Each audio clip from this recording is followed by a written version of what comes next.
Julius said. Adan's gaze snapped back to him. I did.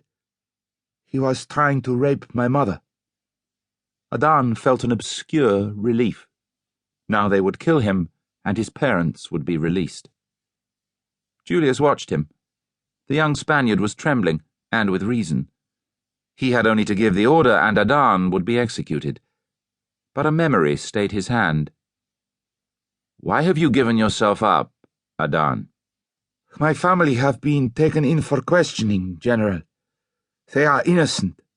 I am the one you want. You think your death will save them? Only that thin hope had made Adan come. They have done nothing wrong. Julius raised a hand to scratch his eyebrow. When I was younger than you, Adan, I stood in front of a Roman named Cornelius Sulla. He had murdered my uncle and broken everything I valued. He told me I would go free if I put aside my wife and shamed her. He cherished such little acts of spite. Adan felt sweat break out on his forehead. Why was the man talking to him? Despite his fear, he felt interest kindle. I hated that man, Adan, Julius continued. If I had been given a weapon, I would have used it on him even though it meant my own life.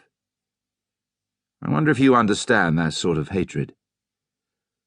You did not give up your wife, Adan asked. Julius smiled bitterly. No. I refused, and he let me live. The floor was spattered with the blood of people he had killed, yet he let me live. I have often wondered why. He did not think you were a threat, Adan said, surprised by his own courage. Julius shook his head. I told him I would devote my life to killing him if he set me free. It is one of the regrets of my life that he died by someone else's hand, that I could not do it myself and watch the life fade from his eyes. Adan had to look away from the fire he saw in the Roman. The thought of this man ordering his own death with such malice made him shudder. His head jerked back as the general broke the silence. There are murderers in the cells in Valentia. One of them will be hanged for your crimes as well as his own. You, I am going to pardon. You will go home with your family and never come to my attention again. Rhenius snorted in amazement, but Julius watched the boy and felt a weight lift off him. He had made the right decision. He rose. I do not expect you to waste this chance, Adan. You will not have another from me. Adan, prepared for death, almost burst into tears, emotion overwhelming him. He took a step forward and went down on one knee before anyone could react. Julius looked down at the young man before him. We are not the enemy, Adan. Remember that. Brutus pressed a cup of wine into Julius' hand. Are you going to tell us why you let him go? Because he was brave. Rhenius rubbed the bristles of his chin. He will be famous, you realize.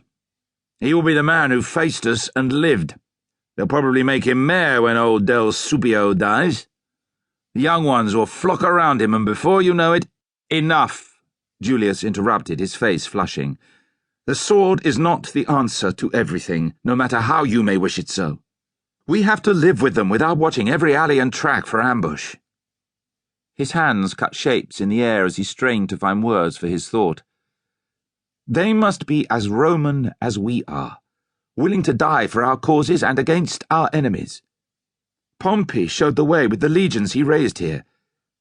I spoke the truth when I said we were not the enemy. Can you understand that? I understand. Ciro's deep voice rumbled out. Julius' face lit with the idea. There it is. Ciro was not born in Rome, but he came to us freely and is of Rome. Rome is an idea more than blood. We must make it so that for Adan to cast us off will be like tearing his own heart out. Tonight he will know there can be justice, even after the death of a Roman soldier. He will tell the story, and those who doubt will pause. That is enough of a reason.